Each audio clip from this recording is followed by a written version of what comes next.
स्वामी news के विशेष कार्यक्रम में हम बात करेंगे महिला संरक्षण पर, जो कि बहुत जरूरी है, क्योंकि एक भी दिन ऐसा नहीं होता जब हम अखबार में बलात्कार या छेड़खानी की खबरें नहीं पढ़ते हो।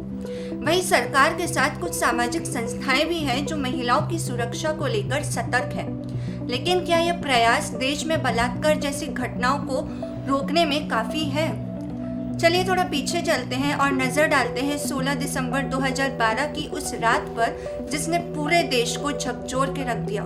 बस में सफर कर रही उस महिला को नहीं पता था कि अगले ही पल उसके साथ क्या होने वाला है, लेकिन इस शर्मनाक रात ने पूरे देश की आंखें खोल दी और नतीजा हम सबके सामने है। नमस्कार, मैं हूं मुस्कान अग्रवाल और आज हम बात कर रहे हैं महिलाओं से जुड़े अपराधों और उनसे जुड़े कानूनों के बारे में। 2012 में निर्भया कांड के बाद सरकार ने कानूनों में बड़े बदलाव किए, जिसमें POCSO act, fast track court और जुवेनाइल जस्टिस बिल यानी फांसी देने का प्रावधान अस्तित्व में आया। सजा सख्त हुई और महिलाओं की सुरक्षा को लेकर सरकार भी सतर्क हुई, लेकिन दुष्कर्म की सोच और स्त्री की अस्मत पर नजर डालने की प्रवृत्ति आज भी वैसी की वैसी है। हर महिला, चाहे वो गृहिणी हो या नौकरी पेशा, उनके हैरेसमेंट का शिकार होने की संभावनाएं लगातार बनी रहती। कुछ लोग इसका कारण आधुनिकता को मानते हैं, लेकिन द्रौपदी चीर हरण और माता सीता का हरण कुछ ऐसी प्रचलित गाथाएं हैं जो यह बताती है कि आधुनिकता महिला के अपमान का कारण नहीं है।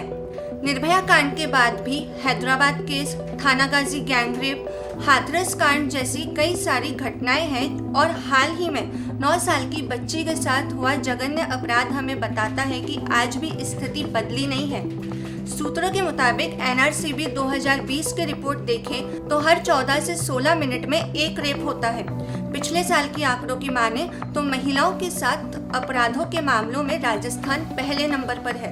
2020 में राजस्थान में बलात्कार के 5,310 मामले दर्ज किए गए। उत्तर प्रदेश में 2,769 और मध्य प्रदेश में 2,339 और महाराष्ट्र में 2,061 मामले दर्ज किए गए। भारत में 2020 में रोजाना औसतन 80 हत्याएं और 77 बलात्कार के मामले सामने आए हैं। ऐसे में महिलाओं को सुरक्षा कैसे मिले और ऐसा क्या करें कि इस दुष्कर्मी नजरिए का ही पतन हो जाए? इन सब सवालों के जवाब हमारे खुद के पास है। बस जरूरत है महिलाओं को सुरक्षा के लिए और इस कुकर्म को रोकने के लिए अग्रसर होने की। सरकार भी महिलाओं के संरक्षण और उनके सशक्तिकरण के लिए बेटी बचाओ और बेटी पढ़ाओ जैसी योजनाएं, स्कूल में सेल्फ डिफेंस की क्लासेस और समय समय पर वर्कशॉप्स ऑर्गेनाइज करना, जैसे गुड टच और बैड टच की जानकारी देना, ऐसे कई सारे कदम उठाती आई है। हमारे देश में महिलाएं किसी भी क्षेत्र में पीछे नहीं है। ऐसे में उनकी सुरक्षा के लिए सावधानी बरतने की बहुत ज़रूरत है।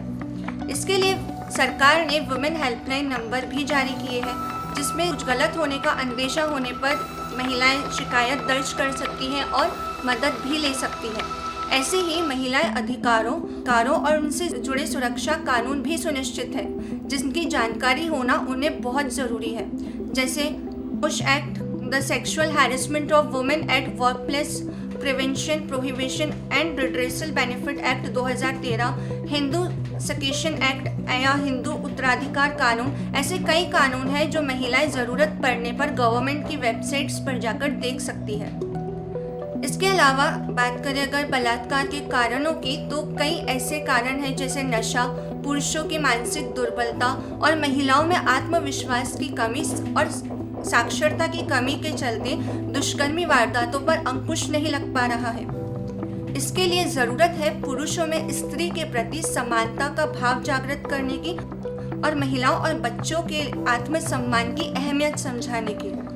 एक साफ और बेदाग देश बनाने में माता पिता भी अहम भूमिका निभा सकते हैं। बच्चों को बचपन से ही घर में सेक्स एजुकेशन देकर उन्हें शारीरिक संरचना और अंगों के बारे में समय समय पर बताकर और साथ ही गलत और सही के बीच का अंतर बताकर। इसी के साथ सरकार भी कुछ और बदलाव कर सकती है, जिससे महिलाओं के प्रति अपराध कम किए जा सके। जैसे निजी और सरकारी कार्यालयों में महिला सुरक्षा के लिए प्रतिनिधि की नियुक्ति कर शहरी और ग्रामीण क्षेत्रों में, खासकर ऐसे कच्ची सड़कों पर जहाँ पर बलात्कार जैसी घटनाएं होने की संभावना अधिक रहती है, वहाँ पर सीसीटीवी कैमरे की संख्या बढ़ाकर।